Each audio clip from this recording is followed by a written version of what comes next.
بسم الله الرحمن الرحيم. الرحمن علم القرآن، خلق الإنسان علمه البيان.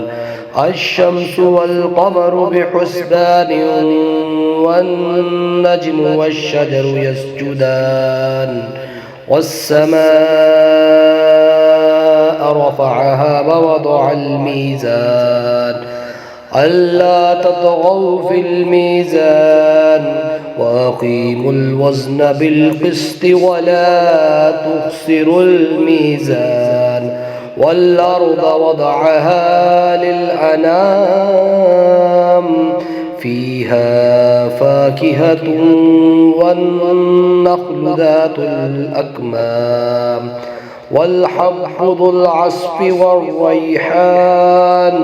فبأي آلاء ربكما تكذبان؟ خلق الإنسان من صلصال كالفخار، وخلق الجان من مارج من نار. فبأي آلاء ربكما تكذبان؟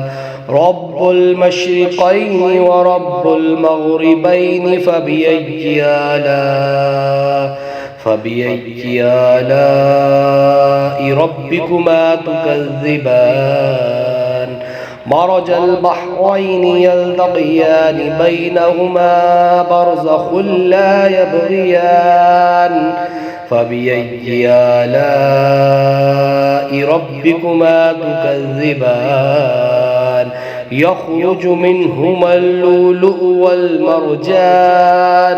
فبأي آلاء ربكما تكذبان؟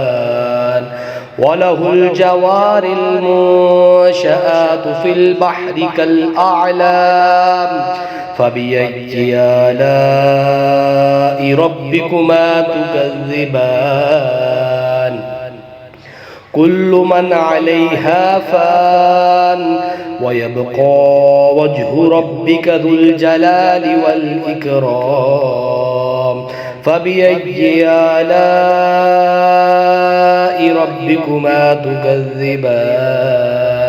يسأله من في السماوات والأرض، كل يوم هو في شأن. فبأي آلاء ربكما تكذبان؟ سنفرغ لكم أيها الثقلان. فبأي آلاء ربكما تكذبان؟ يا معشر الجن والإنس إن استطعتم أن تنفذوا من أقطار السماوات والأرض فانفذوا، لا تنفذون إلا بسلطان. فبأي آلاء ربكما تكذبان؟ يرسل عليكما شواظ من نار ونحاس فلا تنتصران. فبأي آلاء ربكما تكذبان؟ فإذا انشقت السماء فكانت وردة كالدهان. فبأي آلاء ربكما تكذبان؟